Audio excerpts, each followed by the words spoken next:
Welcome back to Interjections in this yet unseen, untested, unproven format of just myself, Jae, and Mikko here today. This is almost like a supertone that the fact that there's only two of us, but we'll do our best to provide you with some groundbreaking insights as we always do. But before we begin, I'd like to start with a minute of silence for the Pope Francis. Thank you, Miko. A minute is a bit long, but you guys get my point. This news is broken quite recently and has apparently no bearing on our fixture against Milan, but we'll get to that. We're going to start off with the horrendous display and the highly damaging loss against Bologna that took place something like 12 hours ago, maybe 18 hours ago. Miko, I'm going to hand it over to you at this point. How much do you attribute that performance to tiredness, or is there more to the story? Yeah, I kind of maybe 90% of this loss is due to the tiredness and kind of the lack of energy in my books. Of course, what really happened, why we lost, is because there was, I would say, an individual error made at the end, maybe two, which kind of resulted the goal. But the fact we couldn't do much in the whole match was due to the tiredness and the kind of our guys don't have the energy to try to really push forward and great chances at this point when the opponent is what it is. And as Bologna, they're a good side, so you kind of need that little extra push, and we certainly lacked that yesterday. And uh, I think that's the main reason why we played like we played. Of course, we can talk about the lack of depth, which is kind of the reason we are so tired because the main guys play so much. But yeah, that's I feel that's the main reason why it went like that. But to lose like that, that kind of stings a lot, and it makes that 1 point difference makes a lot of difference here, and it feels pretty it feels pretty bad at this moment. I think it's telling that the other teams that played at the Champions League quarterfinals all won their return games except for us, I believe. Real Madrid squeaked out a victory, even though they were eliminated from the competition, obviously. Arsenal carried on that momentum with a emphatic 4-0 win away at admittedly the worst team in the Premier League, Ipswich. Dortmund, Barca, Newcastle, Aston Villa rather, PSG, they all won. I believe we're the only team that lost following the midweek Champions League fixture. But I think that does go to show this gap between us and some of the other big European teams, as you mentioned. The lack of tiredness, the tiredness, the fatigue that's really hitting our players at this stage in the season. It really is all stemming from just a lack of adequate backups. If you don't have suitable backups or suitable rotation players, you're forced to run the same players into the ground over and over again, and naturally they're going to be tired. We saw a stat kind of floating around midweek about the difference in the yearly operating costs and amortization of each Champions League semi-finalist. You have Arsenal, Barcelona, and PSG quite some ways above us down the bottom at fourth place among the semi-finalists, and it shows we just don't have the resources to be able to buy some qualified depth. And at the same time, I believe that the depth that we have brought in has either not delivered or has been poorly resourced to begin with. Nevertheless, the game itself, as you described, was very dour. It did look like a game where, from the beginning, we had very little to give. I also agree that a lot of this is down to the fatigue. If you've ever watched boxing or mixed martial arts where one fighter is completely gassed. We looked like that right from the beginning. It was like we were too tired to even throw punches and just looking to avoid getting hit for the most part. And unfortunately, Bologna delivered that knockout blow to us right at the very end. I've seen a lot of people criticizing the contributions of, or lack thereof, of the forwards who played yesterday, Correa and Taremi, namely. Mikko, are you buying this? Was this just like a whole team being shit and tired, or was the fact that, or was Correa any worse than his counterparts on the pitch? Was Taremi any worse than anyone else on the pitch? How much did they drag us down? I kind of agree that sentiment. I think when they were playing yesterday, they kind of they don't contribute almost anything. And I don't remember, did Taremi even touch the ball once, just like against Bayern? I don't really remember. And Korea, yeah, he got the ball a few times. He tries to do something. Mostly he isn't kind of doing anything with it. He keeps the ball too much. All the possible plays, they like kind of die there. And yeah, mostly they are like non-existent. And I think I don't know, is Arnautovic really that injured? He can't play. I mean, yeah, he came in for Lautaro later, but he played like maybe, was it like 15 minutes or something. Uh, they are like those two. They are so useless that it really hurts our game because, as we've discussed many times, I think every position is so important in our system where we kind of cycle the ball all over the place. The players kind of change their positions, and it should be kind of fluid game. Not that automated, but kind of players should react to each other's moves, and ball is moving all the time in in kind of our optimal game, which is of course not happening at all in these days. But these two guys, they just can't contribute, and I think it hurts us a lot, especially when Korea is starting the game, and you just can't throw the ball to him. He's never even close to winning it, and it's always Lautaro. Well, now Turam wasn't there. Usually Turam, they can kind of trap the ball, or Arnautovic sometimes. He can trap the ball, kind of to keep the possession, which is super important for our game when we go back and forth with the ball all the way to the Sommer. He sends it back to the midfield, and we hope to continue to play from there. And if there's Korea, it's just lost ball every time.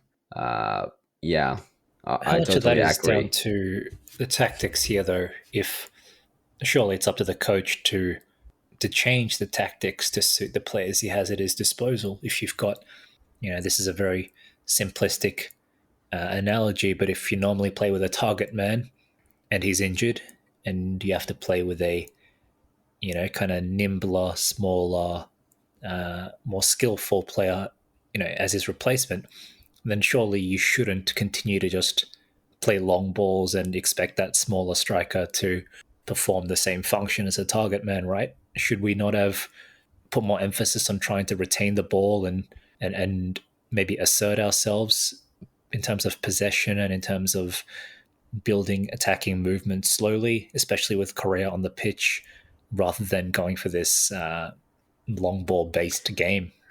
Yeah, I kind of see that point. I just feel that at this point of the season, we just don't have that in us. Or I think that playing on the ground, it might need a bit more. Like if you build from the back, you play on the ground. Uh, I think it kind of needs more energy from everyone. And I think that we want to cycle it back and forth just to kind of find the routes where to break through. And usually it kind of ends up to the Sommer, who then smashes it forward, long ball, because there's just not enough movement anymore in the defense or midfield so that we could find the play. And I think we are not like absolutely not adjusting to the kind of the player types anymore. I don't know if that's something we should maybe try next summer, next preseason, try kind of find the different ways, or maybe it becomes more naturally if we would have more energy in the team. I don't know, but yeah, with Korea, the long balls, it's not the way to go. Before this weekend's round of fixtures, with both teams with 6 games left, both teams meaning ourselves and Napoli, the games or the remaining fixture schedule of both teams is as follows, or was as follows rather. Bologna, 5th place, Roma, 7th place, Verona, 14th place, Torino, 10th, Lazio, 6th, and Como, 13th for us, with an average ranking of 9.2. Napoli, on the other hand, Monza, 20th, Torino, 10th, Lecce, 17th, Genoa, 12th, Parma, 16th, and Cagliari, 15th, for an average ranking of 15.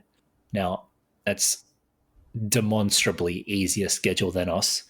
Additionally, we've got Champions League games and a Coppa Italia game, or games potentially, in that midst as well. We've obviously kind of fucked our 3 point buffer at the very first hurdle in that stretch of games, so that's not good.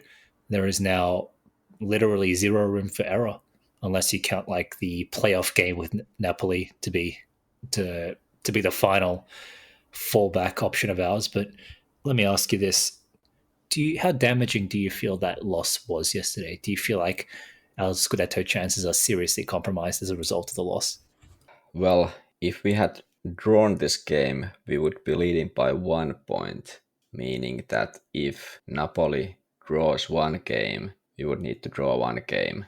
And if we had drawn and we would be leading by 1 point, we would be allowed to lose one game when Napoli draws one game. So that I don't think that makes much of a difference. Actually, it's only the difference is only if we match Napoli's record and we would win without this Scudetto final playoff final game straight away. So I think using this buffer right away, it was pretty bad. But at the same time, I felt before the match that we won't be winning this one. We won't be winning this one, and we are going kind of going to waste our buffer immediately. But now that we indeed lost it, we kind of have no room for error anymore. How likely it is that Napoli will drop points? I don't know. Maybe it's like 50-50 for me. Can they win like 5 matches in a row now? They haven't been like super confident with their results. Now they won 2 in a row, or is it 3 now? But I feel that maybe the Lecce away is the toughest one. I don't know if Torino match will be difficult for them. Torino has nothing to play, like literally nothing to play for, and it's Napoli's home game. So and Parma and Cagliari at the end, it's probably decided for them. Are they relegated or not? Probably not. So I don't know. Maybe the Parma in the 37th round. That's maybe one as well. I think it's away match for Napoli. That's maybe one, but it depends on the standings at that point. Is Parma clear or not? So I feel the kind of are the if the league table position determines how difficult the matches are. I think it's a bit misleading in a sense that the ones right at the back fighting for relegation or avoiding relegation, those could be like a tougher matches eventually versus our matches against, I don't know, Torino, Como. But then again, we have Roma, Lazio. They are both fighting for even the Champions League spots and Euro spots anyway. So it is undeniably harder schedule for us. Yeah, If it's if Lazio yeah, Lazio have a game in hand, or they're scheduled to play today rather, yeah, today's fixtures having been postponed due to the Pope's passing. But if Lazio won their game in hand, they'd be 1 point off the of 4th place. So both Lazio and Roma, as you said, are gunning for top 4.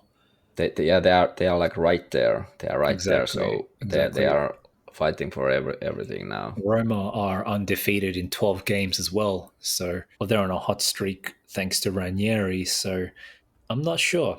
I'm really not sure. I've seen some people view this game against Bologna as pretty much that's it. That's how Scudetto challenge is done. Now, I think Napoli are prone to dropping points here and there, but the last time we were in a position where we had to rely on someone above us to drop points for us to win the title was in the 21, 22 when 22 season Milan. when Milan won and they somehow managed to win all their remaining games without conceding any goals pretty much. Thankfully, we're not quite there yet, but I don't think that's a position you ever want to be in. And realistically, I think you have to expect us to drop points. And for me, this all ties into pretty much what we opened today's episode with, and that's the lack of anything left that this team has to give at this stage in the season. We've talked about this, but how many more games have we played than Napoli? 15 games or something like this by the time. I think it's like 14 or 15 games more. So that's like a, I don't know. I think that's like a considerably more. No, of More. course, of course. And by the time we get through our two semi-final games against Barcelona and the Coppa Italia Yeah, semi-final that's three. second leg against Milan, it's going to It's be 18 games more, yeah, which is it's like three more, yeah, it's and yeah, it's pretty tough one, it's like and half a season. We've played 50% more of a season than Napoli have, which is really fucked up when you think about it, right? And yeah, I got to say, it kind of reminded me of like when the when the old dogs go out with the young bucks on a night out. This team mustered everything it could for one big hurrah against Bayern Munich, but in doing so, we kind of used up all the energy we had to play against Bologna, and that's the sign of an old squad compared to a younger team. Like I said, all the other teams that played in the Champions League quarterfinals came back and either rebounded from their disappointment with a win, or they carried on their momentum with wins as well. We were the only team that kind of came back to the hotel room after a long night and just collapsed on the bed. All the other younger teams went out to came back from the bar and went out to the nightclub for round two. You know what I mean? But we're just the old fuckers with an average age of 36, really, really unable to give much more at this stage. And so you have to worry a bit, I think. There's best case scenario, what, 5 league games, 3 more Champions League games if we get to the final, and 2 more Coppa Italia games. That's another 10 games we got, right? That's that's a lot of football to be played, and it's hard to see this team having enough physically in the tank to get there. Andrew said last week after we eliminated Bayern Munich that the performances had given him proof that this team can beat anyone and this team can win the Champions League. I think in a one-off game potentially, especially without some of these top teams playing at like their usual imperious level. I'm talking about Bayern with all their injuries and a coach who is quite unproven. Real Madrid with their coach halfway out the exit and somewhat approaching the end of an era and in a transition period themselves. Man City, of course, and in that space, yeah, I think we can win the Champions League. But the bigger question is, do we have the gas left in the tank to even get there? Mikko, what are your thoughts? yeah. That's the big question, and I think even reaching the semifinals is a, I don't know, a big reach, but it is a bit of a reach, I think, given we are still in all three competitions. And as you said, like we might be running on fumes at this point of the season, and there's still kind of plenty of football to play. So yeah, it's a tough one, and well, the Barcelona match it's coming soon, so we're gonna see pretty soon where we at with the kind of the energy levels, since there's 2 matches before that, and they won't be easy ones. We need the wins from both ones. And I want to actually get back to that. Given you referred a bit about like, do we need to pick where to fight? And I think that in a sense, what the players and the coach and like Marotta and everyone, they keep saying that we are Inter, we want to win everything, and I kind of understand that. I also understand the point that you need to pick the fight and pick the competition at this point. Like we've discussed many times in this podcast that we should drop the Coppa and so on. But I kind of like the mentality that we want to fight for everything, and even if it means that because of that decision to fight for everything, you kind of end up winning nothing because of that decision. I kind of still like it because to me it proves that the team, they are not like on purpose going to drop their focus on any kind of trophy they are looking for or like fighting for. I kind of like the attitude, but at the same time, it would be pretty kind of devastating if we end up with nothing to show for from this season, except like, yes, some nice amount of millions from the Champions League, but no trophies Oh, at we're all. rapidly heading there, Miko. This will be the most beautiful Zero Tituli ever. Well, that I agree. If we end up there, it will be beautiful, but at the same time, pretty disappointing. Are we at risk of a 1-2 knockout punch from Bologna, promptly followed by the right hook from Milan? Two knockout blows in the span of a week? Yeah, Don't I don't answer that know. question. We'll get there. We'll get there. But let me. What's the opposite of a shout out? Like a reverse shout out. I want to give a reverse shout out to Zielinski. Fuck you. I was expecting so much more from Zielinski. I was expecting him to genuinely compete for Mkhitaryan's place. Instead, I should have known that he was just going to be another Cancelo, another Ansaldi, another Nagatomo, another whoever, one of the million right backs that we bought in who was massacred by D'Ambrosio. You guys have seen that meme of Yeah, the D'Ambrosio Grim Reaper just knocking on all the yeah, doors of all those the fullbacks we bought in yeah. his time who he outlasted.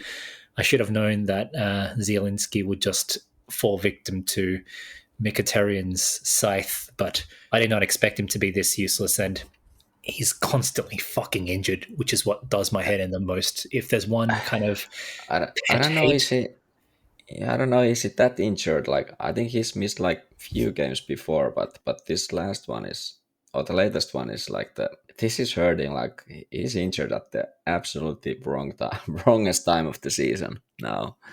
But yeah, yeah, what you were yeah, saying. but exactly, he's chosen the worst time to get injured, and obviously it's not his fault. He's not deliberately injured, but if I have one pet peeve, seriously, if I have one disproportionate hatred in football, it's when backups are not available due to injury. It's the most annoying thing, and he's rapidly pigeonholing himself in that category as just a unreliable backup when a backup should be Yeah, he should be back reliable up. by default. Exactly. Yeah, ready there when you need it, and he's not there. And now we are kind of Calhanoglu, And Barella, now we're Mkhitaryan. All, fucked. all of them are playing. All of them are playing all the time, almost all the time.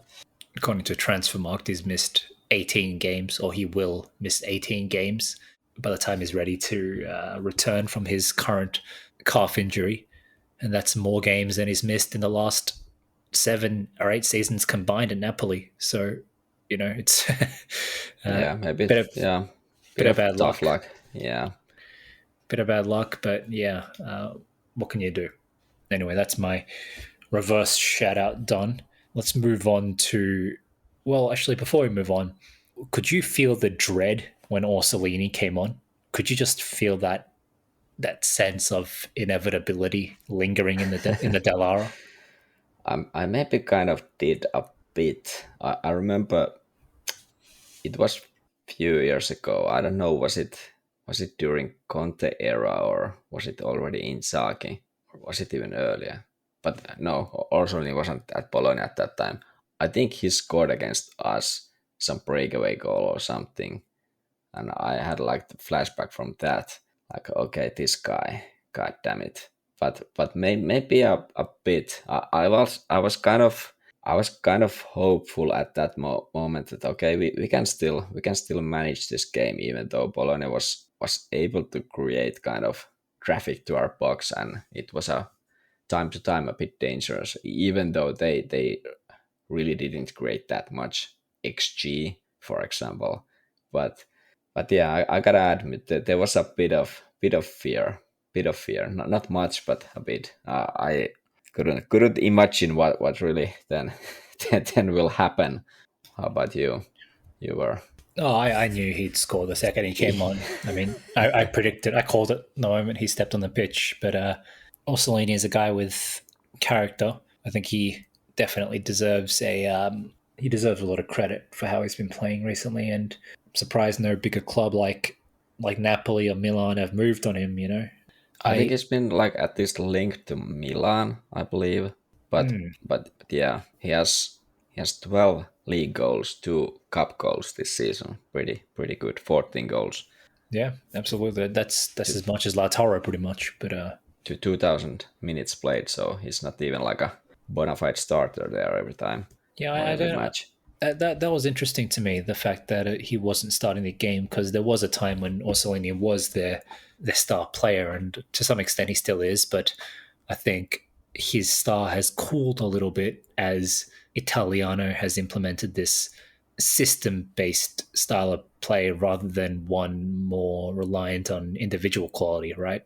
And Yeah, not only is that a great achievement on behalf of a coach who I have previously been quite critical of, because I never really saw anything from Italiano during his time at Fiorentina that I thought was anything particularly special. Ironically, I think Palladino has done a much better job at Fiorentina than Italiano ever did. And ironically, I think Italiano has done a much better job at Bologna than he ever did at Fiorentina. But in any instance, it's a testament to Italiano's work that they have players like Castro and Castro and Fabian and Orsolini coming off the bench for them against Inter. You know, you'd think they start with their strongest lineup, but this is what they went with, and it worked. I have to ask a couple more quick things before we move on. Bisek, man, it's motherfucker, it ain't looking motherfucker. it ain't looking good. He's becoming a. I feel like he's regressed this season defensively. Yeah, yeah, Like notably regressed. I feel like he's had one excellent game defensively, which was I think Arsenal. Other than maybe that, maybe City as well. no, I yeah, think he City, he started. Arsenal. There was a Yeah, handful. Actually, I'm being too harsh. There was a handful of games at the beginning of the season. Atalanta as well. Do you remember that game where the Super Coppa games where Dumfries got the double? But yeah. and I don't know if it's kind of gone to his head or if it's just unrelated poor form. But since then, he's been, like I said, a bit of a defensive liability. Yeah, these mistakes, like they kind of keep coming here and there, and it's bit too much. A bit too much because they they might be quite costly for the whole team. And yeah, I don't know. I don't feel anymore. I don't feel good about him coming or stepping onto the beach. And well, I guess we wouldn't be seeing him. I think he was his sub for Darmian yesterday. I think so. So But I think why is Zalewski not playing? I think that Inzaghi rather wants like a real defender rather than Zalewski. I think he's pretty weak defensively, and Yeah, true. But I think I mean, why is he not starting the game? I suspected Inzaghi was going to rotate heavily against Milan, and that the plan was to try and outlast Bologna with much of the starting lineup and then Yeah, pretty much yeah, play all the reserves against Milan, which I think is the right thing to do. But yeah, what can I yeah. say? But yeah, Speaking yeah. of speaking of defensive liabilities, Miko, second game in a row that DeMarco's half-assed defending has directly cost us a goal. Or am I being too harsh here?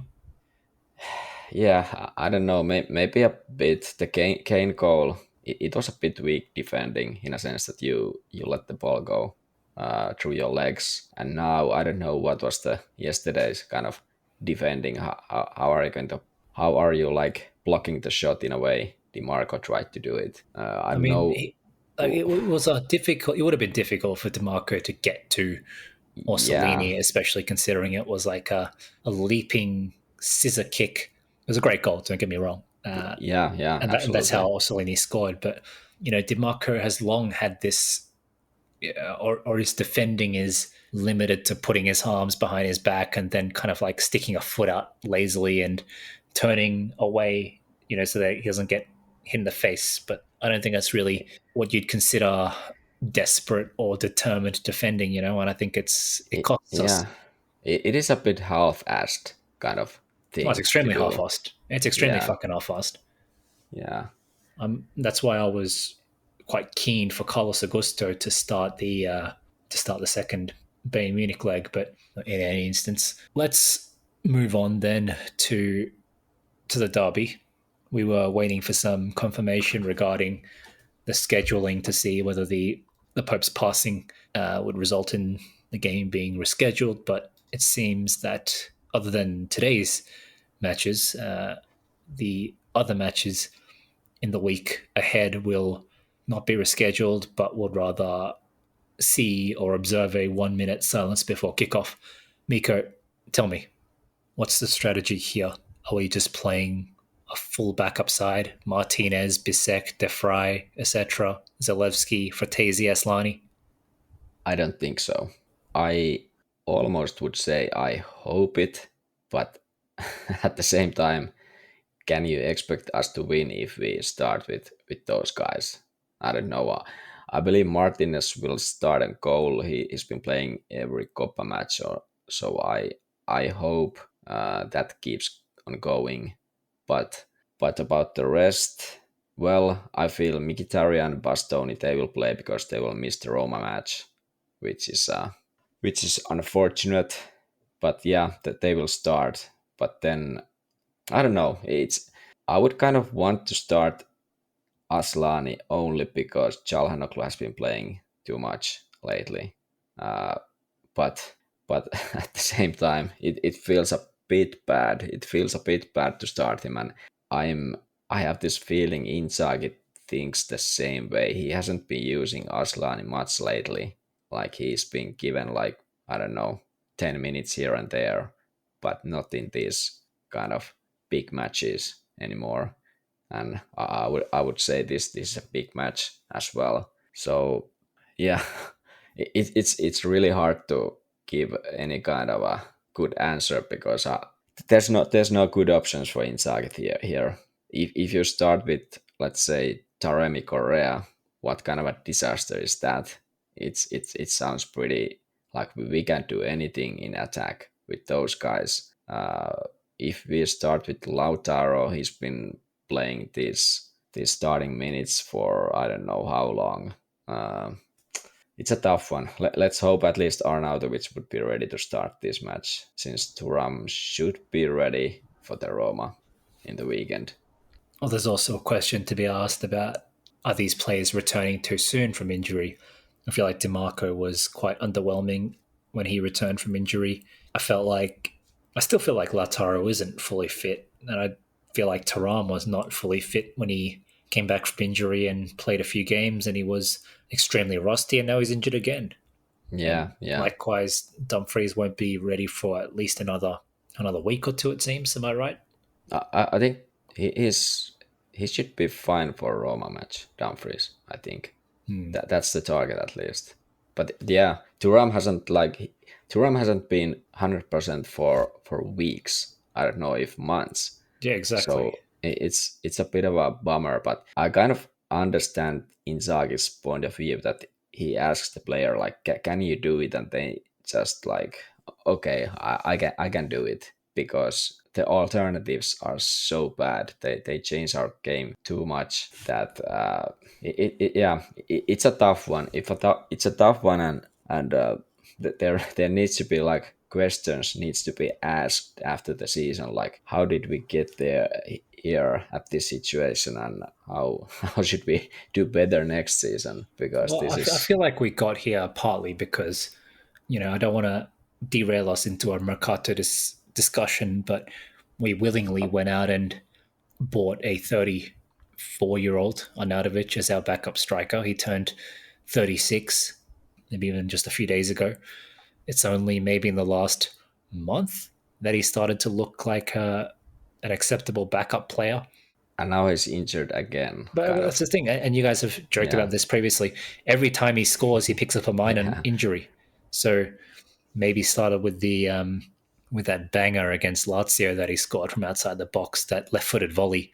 Maybe it started there, but at some stage he kind of got into a groove of looking like a serviceable backup, but his body is letting him down. So it's choices like these that have led us here.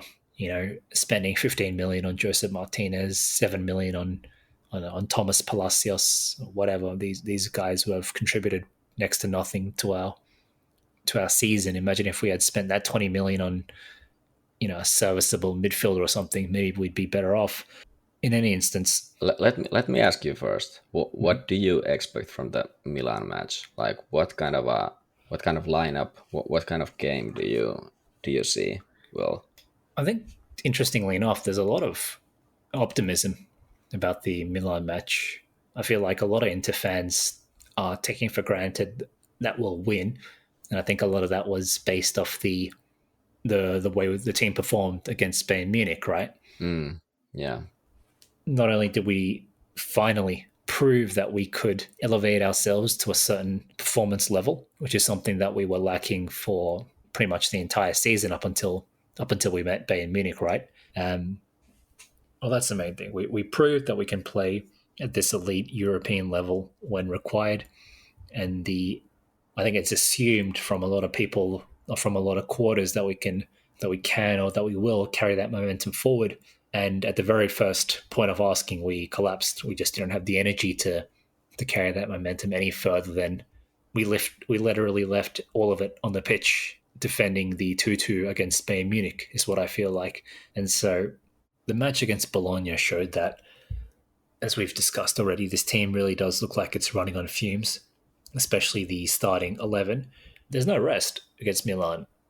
We play Milan in 3 days, you know, or two. 2 days. 2 days. Yeah. Yeah, exactly. You 2 play days Milan now. against 2 days. The guys are not going to be magically, fucking back to full fitness levels in the span of 2 days following the Bologna match. So I don't know what anyone's expecting there. Are we going to suddenly play like everyone's fresh and back to, recovered to full fitness? I don't think that's realistic. So I think you have to play the backups here.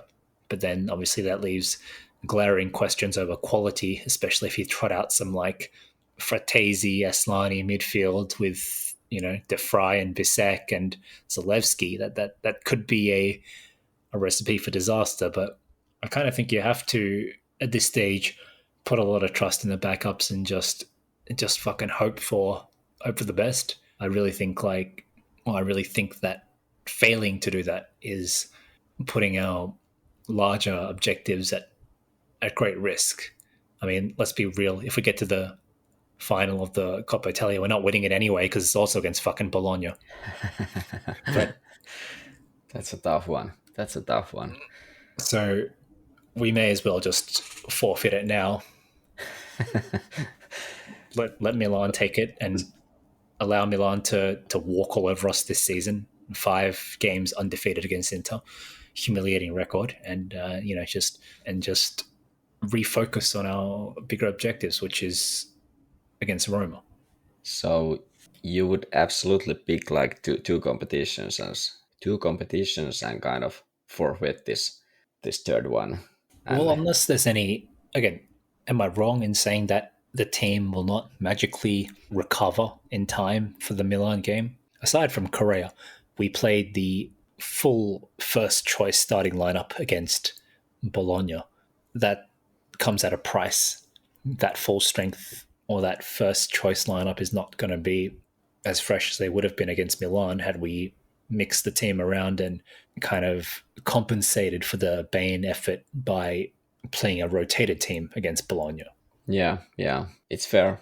I mean, don't get me wrong. In an ideal world, we should beat Milan and we should aim to win the Coppa Italia. Why not? It's a valuable tournament, right? It's still silverware that we want to be targeting. But I just don't see how the team is like. I just don't see how we can trot out Lautaro, Thuram, fucking Yeah, Acerbi, yeah, Çalhanoğlu. Acerbi, Barella, Çalhanoğlu, Mkhitaryan, Bastoni. That core, we can probably get away with like one rotation in defense, right? We can probably get away with a Bastoni, De Vrij, Pavard lineup, or a Bisek, Acerbi, Bastoni defensive lineup. The midfield trio is the key here. We cannot afford to rest any of Mkhitaryan, Çalhanoğlu, and Barella, but all of this is a long-winded way of saying I just can't imagine us playing Çalhanoğlu, Barella, and Mkhitaryan against Milan, against Roma, against Barcelona. Yeah, I just can't see it. yeah, that's a valid point. And as you It, said, it kind of Mkhitaryan is going to be suspended for Roma anyway, so it's probably a good thing. yeah, he's playing. Bastoni is playing against Milan. I can see that De Vrij will be playing as well, but then the third one, who's that going to be? Maybe it's going to be Pavard.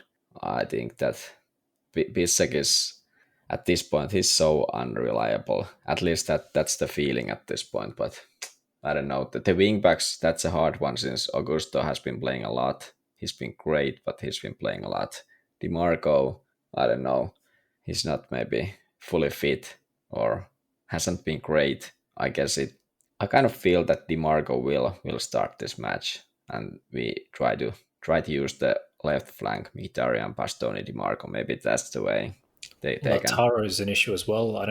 He's looking leggy. I mean, all he did was kind of run around. He did what he had to. I have no criticisms about the way he played against Bologna. He looked absolutely spent from the start. He did what he had to, which was chase down, but he didn't have the sharpness to really compete, and he ended up just getting owned by Lukumi for most of the game.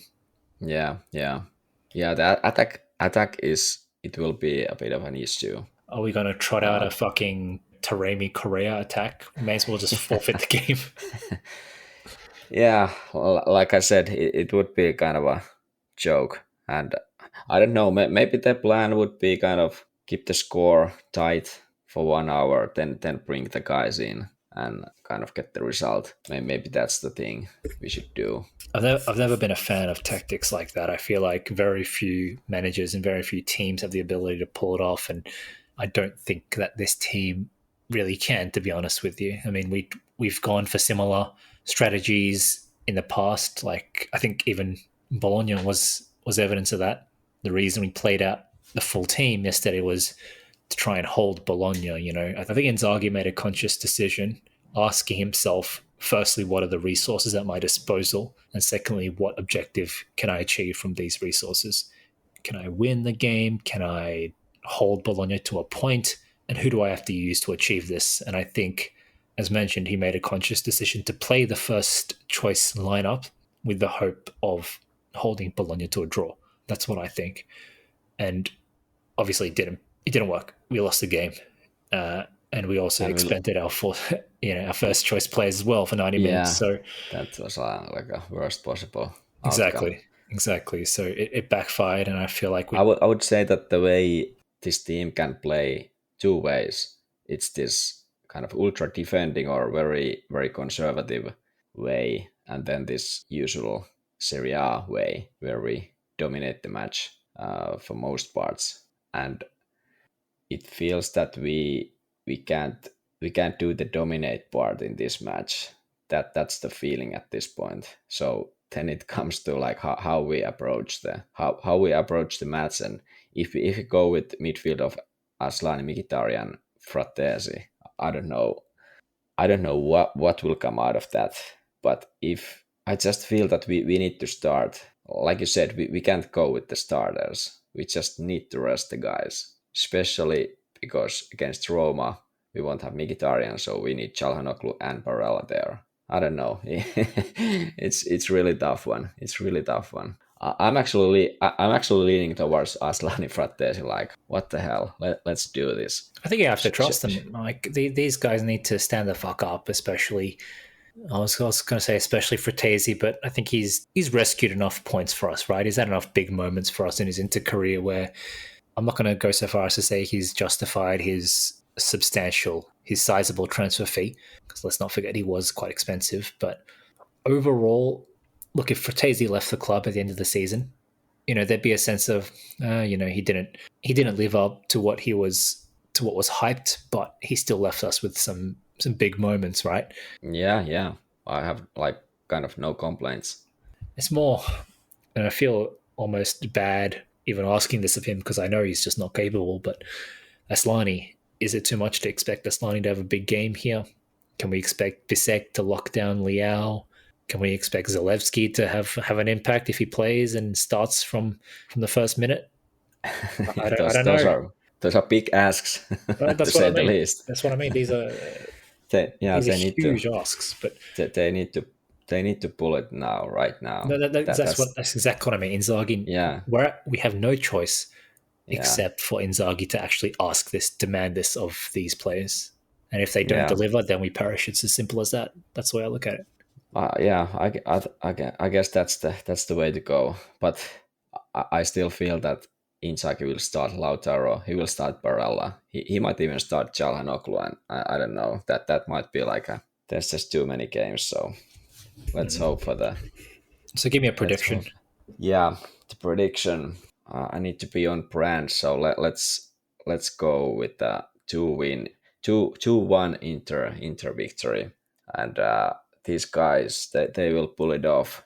The bench guys, and Frattesi will get the first one. Milan will equalize, but then Lautaro comes off the bench and seals the deal, and we head to the final. Only to lose to Bologna again. Yeah, that seems more likely at this point. Bologna have become a bogey team of ours. It's incredible how they just seem to have our number these days, and even with all these different coaches, like yeah, kind of annoying. Motta and fucking, I can't remember who was the coach when they ruined our Scudetto. Yeah, was it Mihailovic actually? No, Mihailovic was dead. I think it was Mihailovic. I think it was. Really? Yeah. What you mean when Arnautovic scored and Radu and all that stuff? That was Mihailovic? Yeah, because Motta started on September 12th, 2002, and Mihailovic died at September. Okay, fair enough. Yeah. In any instance, look, they've become a bogey side, and like I was saying, Sassuolo, all Inter fans should fear the name. They're fucking back, Mikko. They're fucking back. They are winning, or they already have won, or they will win Serie B and attain instantaneous promotion. And look, as far as I'm concerned, next season we're starting at minus 12 points. Like Juventus after yet another betting scandal. We start at a deficit of minus 12 points because we're losing all 4 games against fucking Bologna and Sassuolo. Oh, man. But what's your prediction for the Milan? My prediction is 0-0, and then we go to extra time, and then we get knocked out on penalties just to make it like the worst possible outcome imaginable. We exhaust our players heading into the Roma match and walk away without even progressing to the final. So that's my prediction. When do we play the Roma? Is it on Saturday? It should be, because we play Barcelona on... No, it's on Wednesday. Well, Roma is still on Saturday, and Barcelona on Wednesday. But okay, yeah, there's not too many games or days between Milan and Roma. Oh man, this is a tough schedule. Oh, it's very tough. It's very, very tough. Mikko, do you have a Mikko's betting tip? Mikko's betting tip.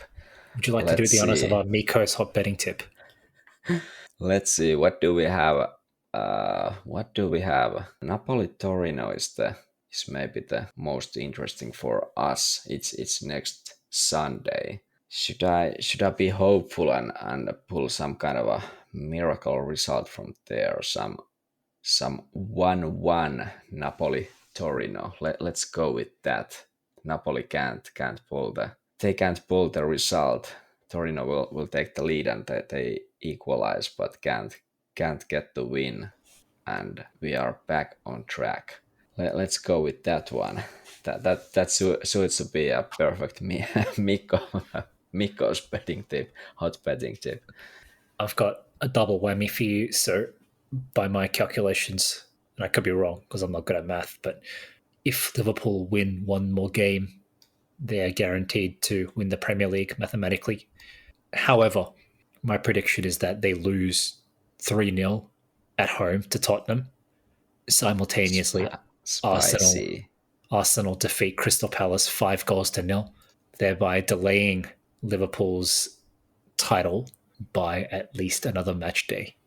Actually, yeah. If it goes like that, it's actually not sealed yet. Then it would be 10 points difference and 4 matches left. So technically still possible, yeah. All right. Well, look, let's wrap up there. Miko, you know what to do. All right. Uh, the usual ending. Forza Inter. See you later. Forza Pope Francis.